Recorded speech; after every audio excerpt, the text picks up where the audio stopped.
Hello, it's Jonathan Wellham of Rocklinc Investment Partners, and it's May the 3rd, 2018.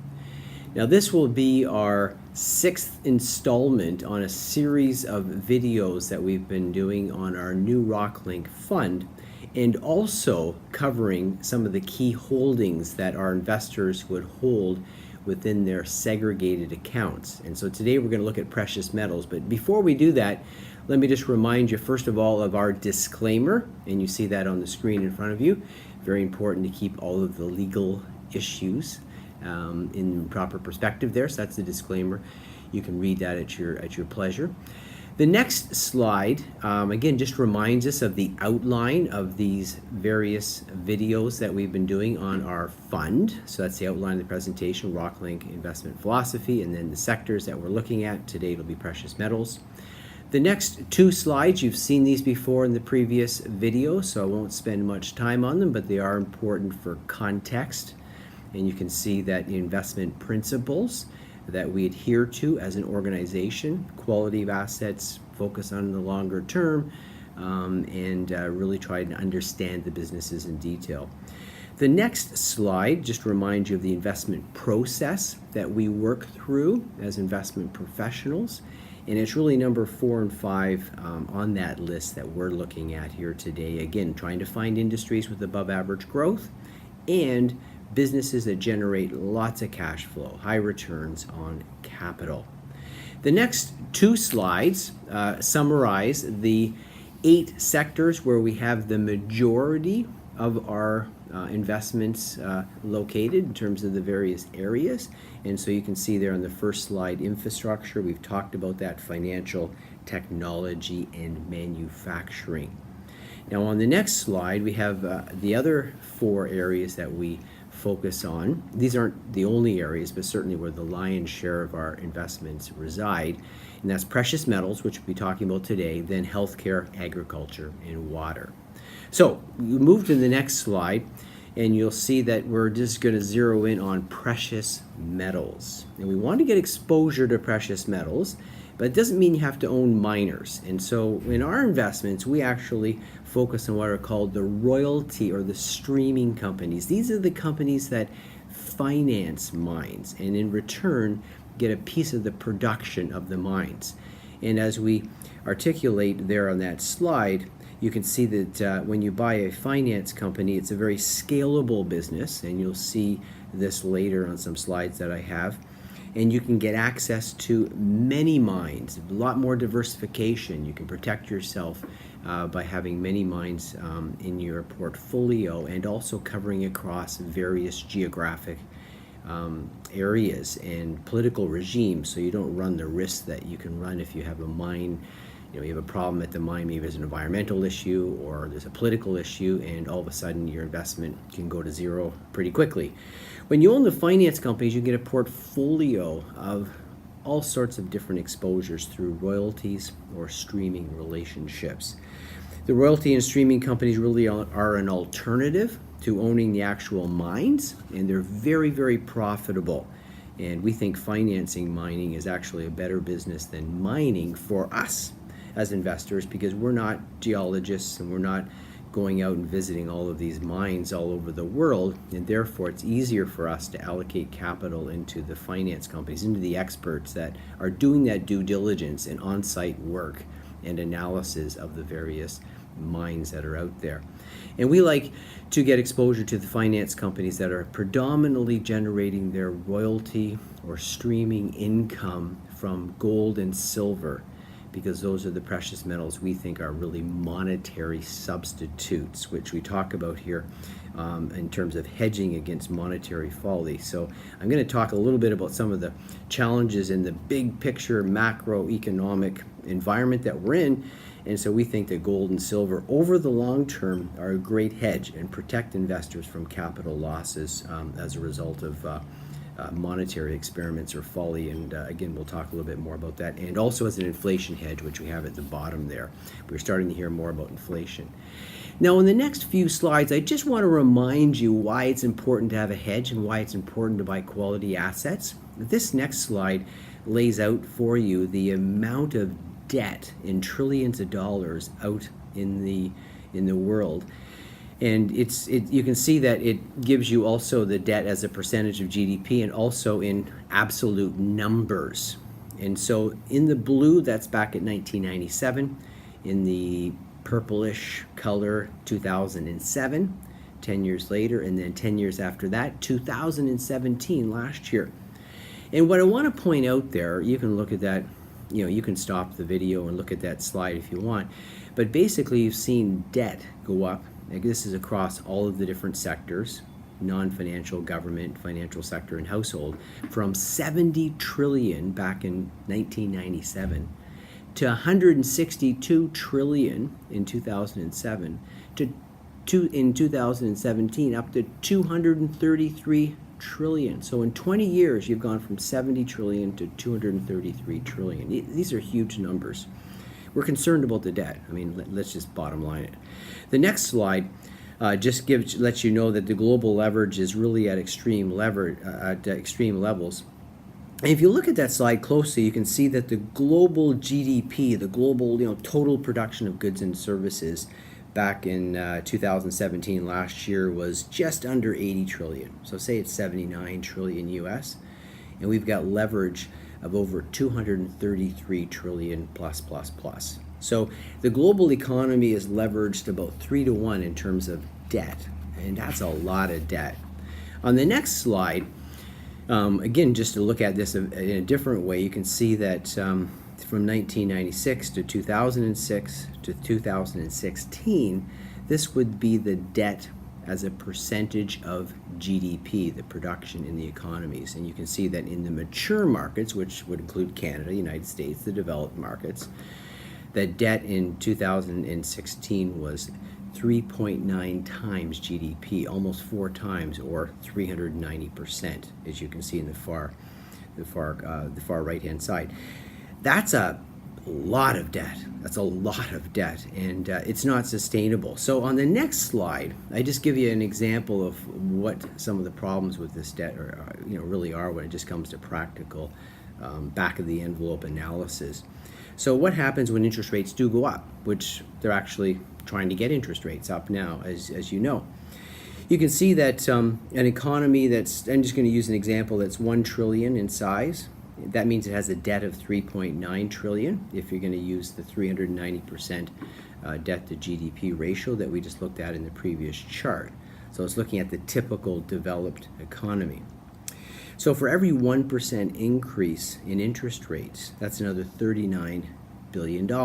Again, using this hypothetical economy. That's 3.9% of GDP.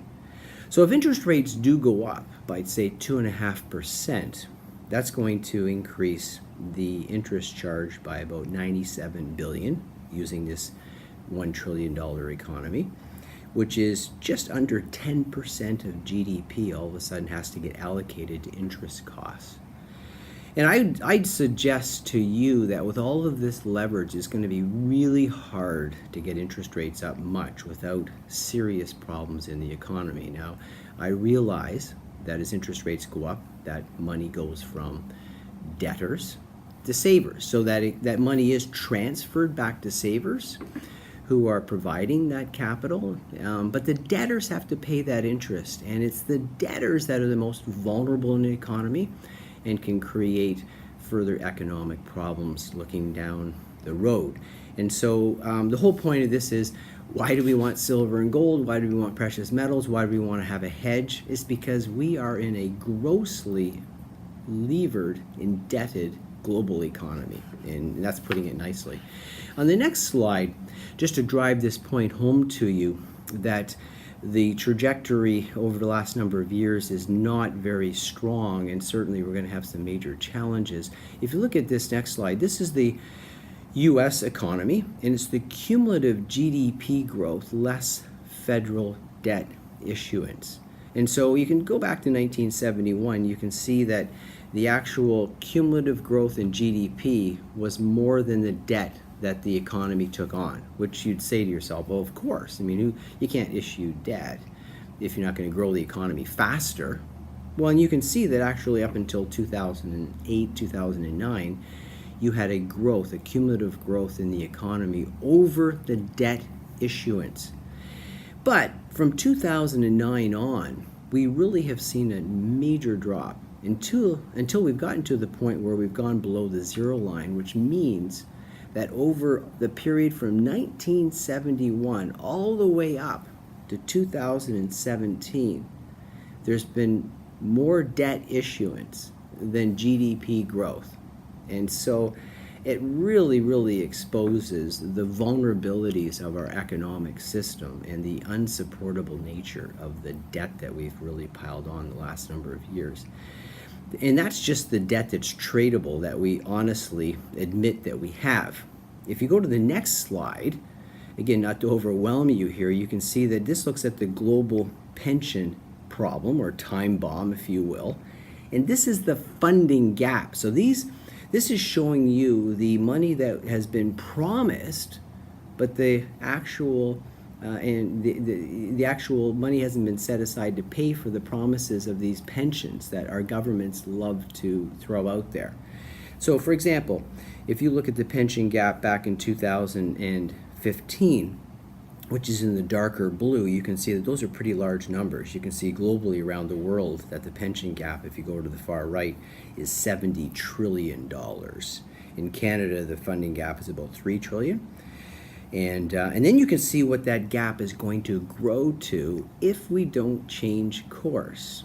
And you can see that that gap just skyrockets, and that's largely because of a aging population and governments that are very good at lying or promising things that they cannot deliver. In fact, you see the funding gap, and we'll never get here. This is just showing you how absurd the situation is. But you can see that the funding gap in 2050 in total will be like $400 trillion, and that's just pensions. So again, just to underscore why having a hedge is not a crazy idea in your portfolio. The next slide, I just highlight quickly low interest rate policy and QE, that stands for printing money, quantitative easing, why it hurts the economy and why it's important we try to lift interest rates. But with all this debt, it's going to be hard to get those rates up much without economic stress. And I just given you those three reasons there. There's many more I could provide you with, but low interest rates punish savers, reward debtors, and that leads to a misallocation of capital. You have to reward savers. They're the ones that build up the capital in a capitalist system. If you punish savers, you're going to ultimately weaken the whole system. Second, the combination of low interest rates and increasing money supply leads to asset price inflation. And that's exactly what we've seen. We've seen huge leverage used in the real estate market, for example, and that's a problem waiting to happen. So one wants to be careful in that area if interest rates are going up. And then third, the incentives for fiscal discipline on the part of governments.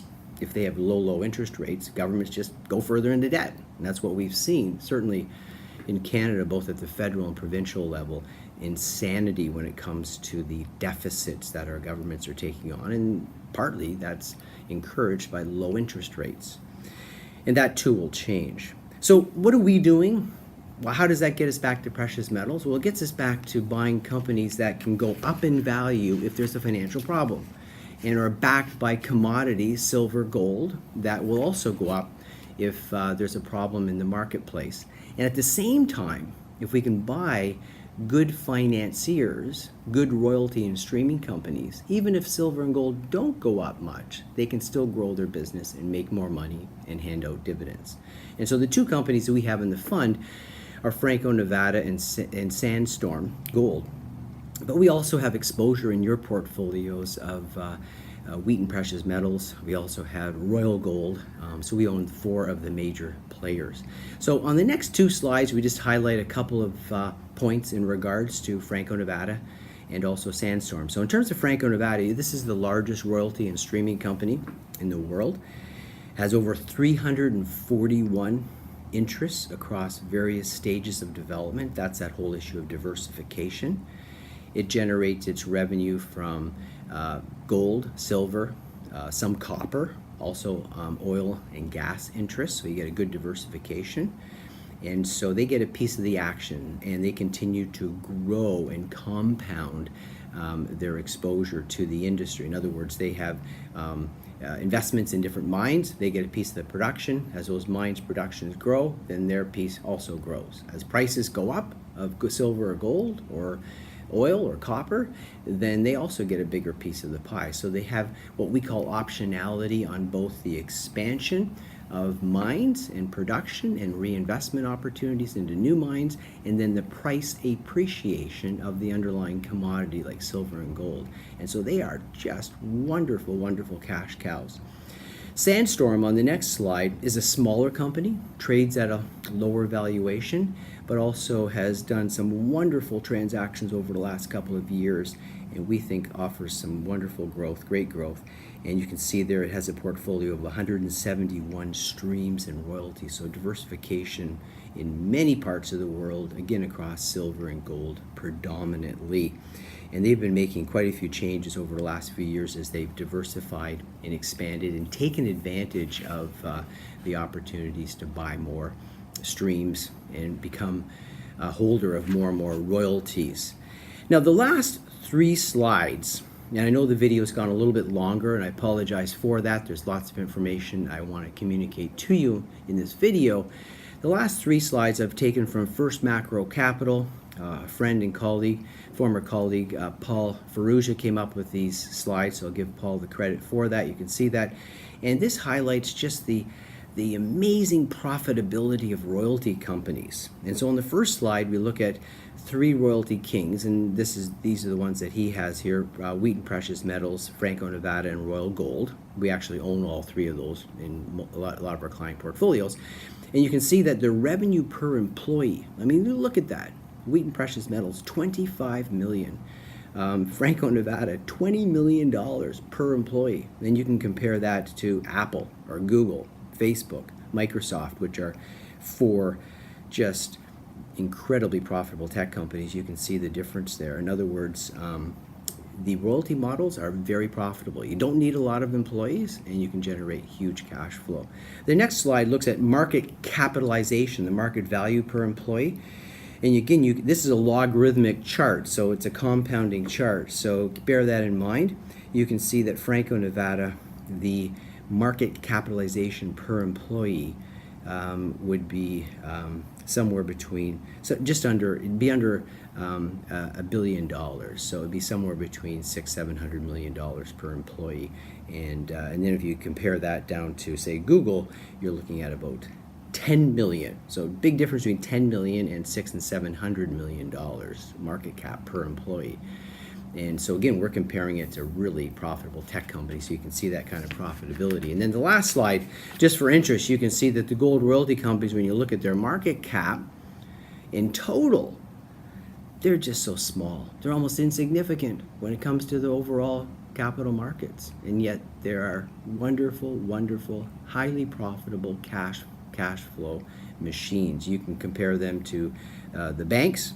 You can see on the far left side Apple, which is the largest market cap company in the world now, Google, Amazon, Microsoft, Facebook, Berkshire Hathaway, JP Morgan, and then you go down to eventually to Exxon, XOM, and then you look at the 3 royalty kings. They're small in the scheme of things, but some by far the most profitable companies that you can buy. And so that's why we like to buy the royalty companies and the streaming companies. So in summary, we're looking for great companies across different industries. One of the industries we want to make sure we have good exposure to is precious metals, in order to hedge, to protect from the monetary folly, the monetary insanity all around us. It also means we want to buy businesses that are tangible, hard assets. And so we love the finance model when it comes to financing mines and getting exposure to gold and to silver through royalty and streaming companies. So hopefully that's a helpful update in terms of why we are in that sector, why we own some of these royalty and streaming companies. And also just a reminder that we live in a world where there are a lot of risks. And people have expectations from governments, and governments have promised things that will not come to pass. And people have used a lot of leverage in buying homes and spending consumer, on the consumer side of things. And payday will come, and the economy will get adjusted. and we want to be prepared for that. Thank you very much for watching. If you have any questions, give us a call, email, stop by the office. Thank you. Bye now.